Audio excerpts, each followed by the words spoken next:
Hey there, folks. Chris Jardine here, aka Snaggle J, General Manager of your Cincinnati Reds, here in the TGS with the 2031 opening day episode of the Big Red Machine, where we are going to go over our 26-man roster for opening day. And there's some surprises. This one could be maybe a little controversial, probably not, but we had to make some really tough choices. Around some guys that are near and dear to my heart, some fan favorites and snag favorites alike, who will not be making the trip north to Ohio for opening day and will not be participating in our opening weekend series against Florida. Welcoming Roscoe to town for the Big Four gamer that's going to be happening tomorrow or today or whenever you're listening to this. It might have already happened.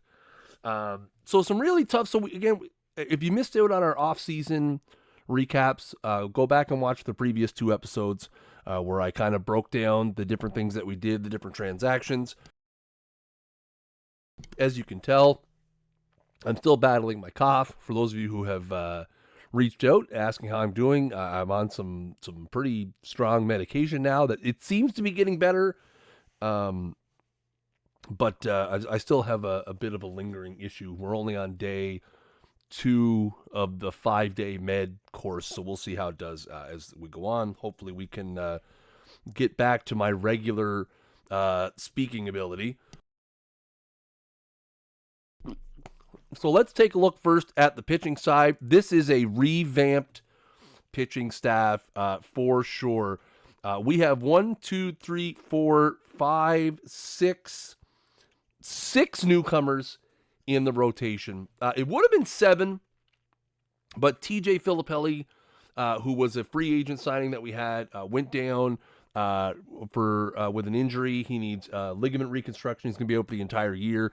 So that allows James Gaspard to snag the final spot in the bullpen because of that injury.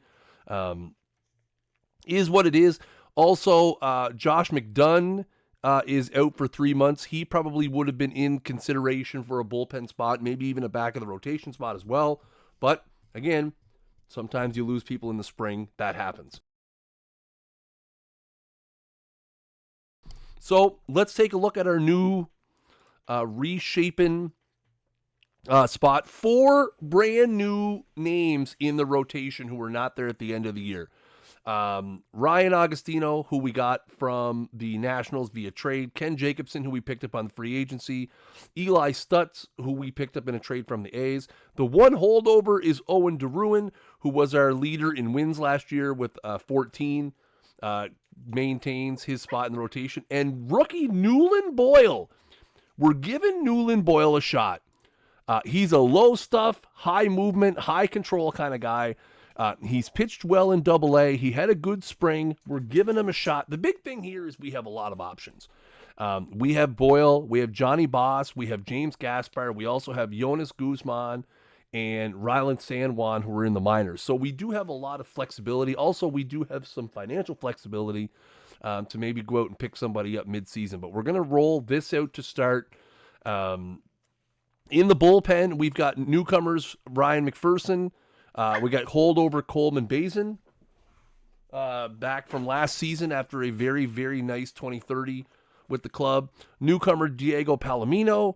Holdovers Ezra Behringer, Kieran Allman, Owen Farner. Are you good back there? Huh? You all right? Dog's having a spell behind me. Owen Farner is back. And then, of course, our longman Johnny Boss and James Gaspard. Again, pitching, run prevention was not great for us last year. We gave up almost 900 runs last season. If we're going to have any hope of being in contention for the last playoff spot in the National League, that needs to be better. We made some improvements to the starting rotation. We'll see how it goes. Let's hope that, we can be better. I think it can be better, but, proof is in the pudding. Let's flip it over to the offensive side now.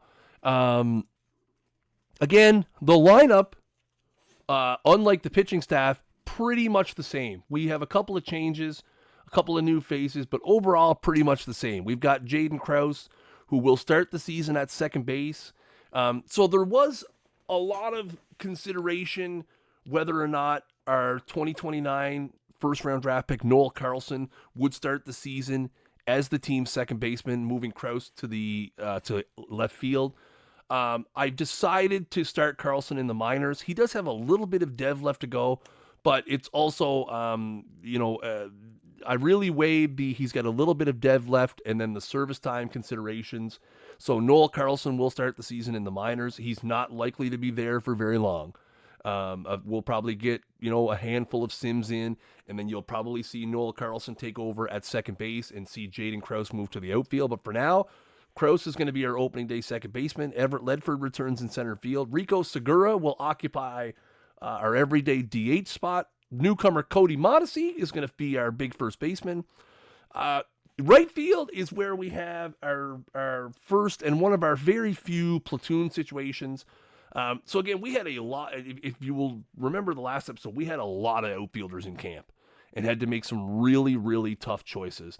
One of those was we cut 2030 Rookie of the Year Woody Coons, who will start the season in the minors. Again, hard to take a guy who won the Rookie of the Year, even though he really didn't deserve it. Shout out to Gabe Moya. But in reality, right, we had some guys with better hitting profiles, right, and better defense than Coons. So it just comes down to a numbers game. We have to take the best 26 guys. So John Bonney, who is a guy that we got in a trade with the Monarchs, in the offseason last year, had a pretty good season in Double-A, has a nice V right batting profile, 60, 50, 55, 40, 65, which should fit very nicely in our park. He's going to get the at-bats in right field against righties, and against lefties, it's going to be Alex Andrade, who was a guy we picked up in the Emmanuel Agilov trade. Obviously, there was some consideration for me there to Andrade every day. But I just, for me, he's not bad V right, but I want to give John Bonney a shot. I want to see what we have there. I wouldn't be surprised maybe if Andrade ends up, getting hot and ends up starting both ways. But we'll see. He is a switch hitter, but again, he's a little stronger against lefties. We're going to play the Bonney matchup against righties for now. We'll see how that goes. Redford Jones returns as our third baseman this season, coming off a great rookie campaign where he hit 29 home runs and had 28 doubles. So we'll be looking at him to see if maybe he can go 30-30 this year in his sophomore season. Left field is where we have another change. Max Zavarella, who was a guy that we picked up in the Agilov trade as well. He's going to be our starting left fielder. Again, a very much improved defense. He had an absolutely electric spring. He had 20-some hits, hit 385, had a very, very good spring. So I'm excited to see what he's going to do. Again, his tenure in left field might not be super long with the Noel Carlson, Jaden Krause potentially happening sooner rather than later. But you know what? He hit 325 in limited action with the Mets last season. Again, he has performed very well for us in the spring, so we're going to see what he can do. And at the very least, he gives us a really nice defensive option as well with the 55 range, a 60 air, and a cannon of an arm in one of the corner outfields. Our catching situation is going to be handled by Grover Siedzinski and Yalen Soriano. We were in on some of the bigger free agents, but unfortunately, none of them really got to the point where I was comfortable with it. Siedzinski makes his return to the Reds after not playing in the big club last year, but he did slash 283, 22, 383 in 214 at-bats in 2029. And Soriano's a guy that we picked up from FA. He has the captain profile, which is nice to have around, keeps the morale up, is a little bit better against lefties. Catcher is probably number one on my list of things I would like to improve. We do have some interesting options in the minors. One of those being JT Grishaber, who is likely at some point to take over the versus left-handed catching duties. But we decided to send him down. He still has some development to do around the catcher position. And I'd just like to get him maybe some more everyday at-bats in the minors so that we can get him behind the plate and get that innings cap up so that we can get that last bit of development done. And then our shortstop, our only all-star from last year, Brian Daenzer. who returns for his second full season at the big league level. Again, not much of a bat, more of a defense type.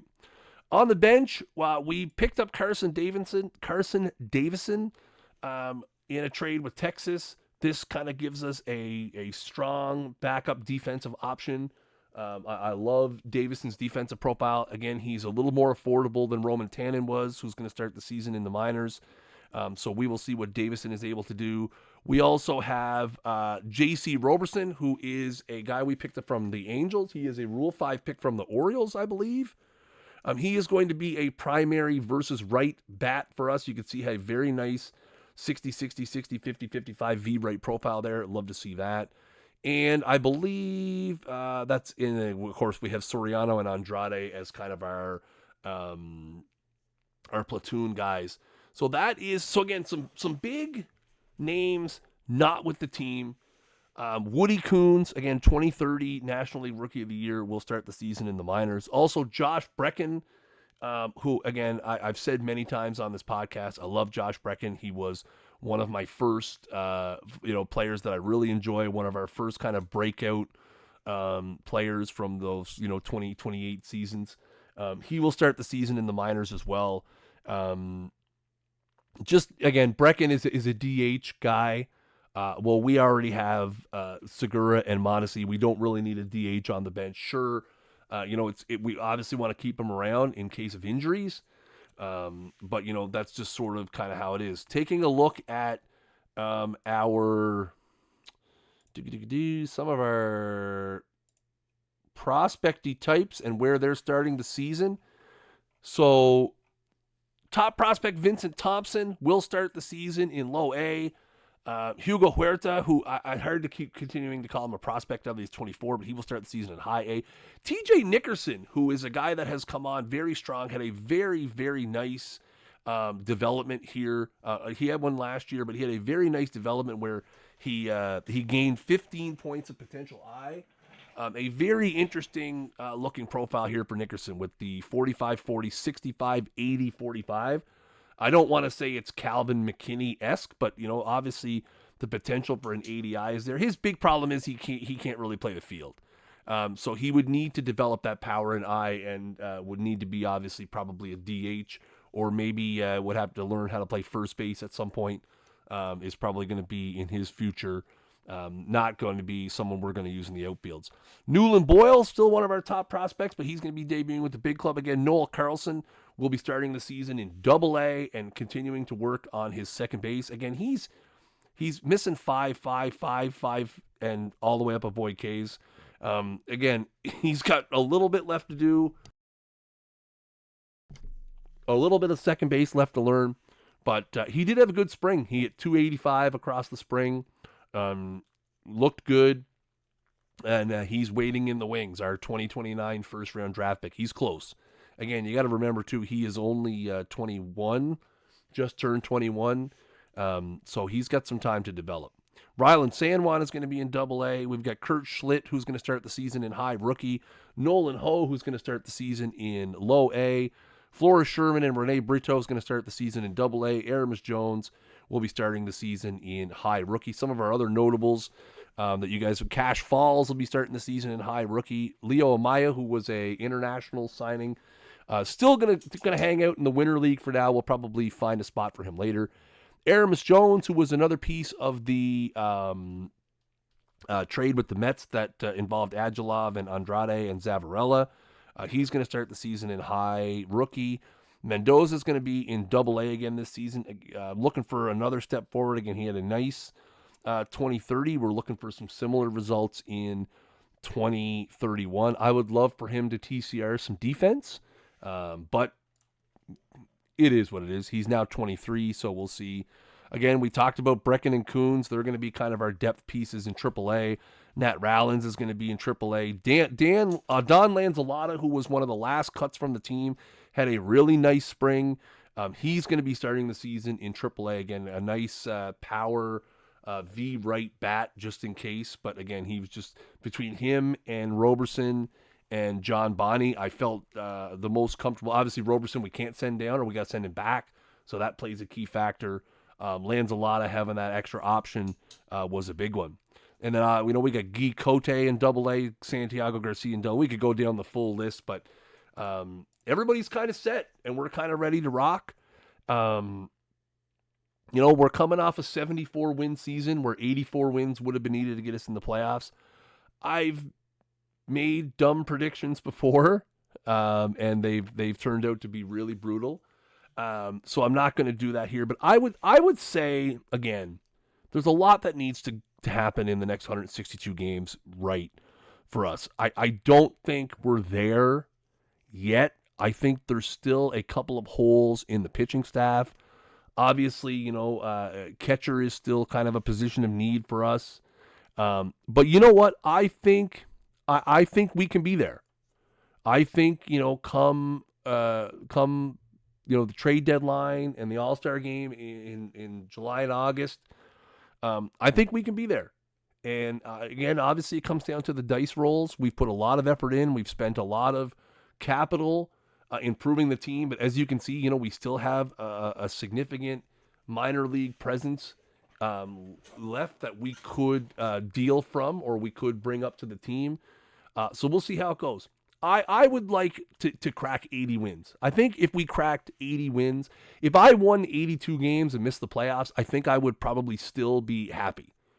The National League is a tough spot. There's a lot of great teams. You have the Cubs, the Monarchs, the Phillies, the Mets. Pirates are on the come up. The Marlins are always tough. The D-backs are always kind of right there sometimes too. So, the Hammers. I mean, you could say something nice about every team in the National League. I expect the Expos are going to be a better, tougher opponent this year. I could see a scenario where we win 82 games and miss the playoffs as the 6th or 7th place team. And I think that'd be something I would be happy with. If we cracked 80 wins and missed the playoffs, I think that's still a positive step forward for us. A 6 to 8 win improvement, be right there. We have a lot of money to spend next off season. We're not losing a whole lot in terms of core players. Segura's probably the biggest name that will lose. Agostino is a free agent as well, but again, those are guys that there's always DH types. There's still DH types available now. So I think we've got a lot of the core in place. So yeah, I think conservatively, I'd like to see us win 80 games. Obviously, there's a big injury that could happen here and there and derail that for us. But either way, it's going to be exciting. We have a hell of a lineup. Adding Cody Mondesi in there could be a massive difference maker for us. So let's get it going. Good luck to everybody out there. I hope you have an amazing 2031 season. I look forward to all the chitter chatter and banter in the Discord. Thank you guys for watching, and until next time, keep swinging for the fences.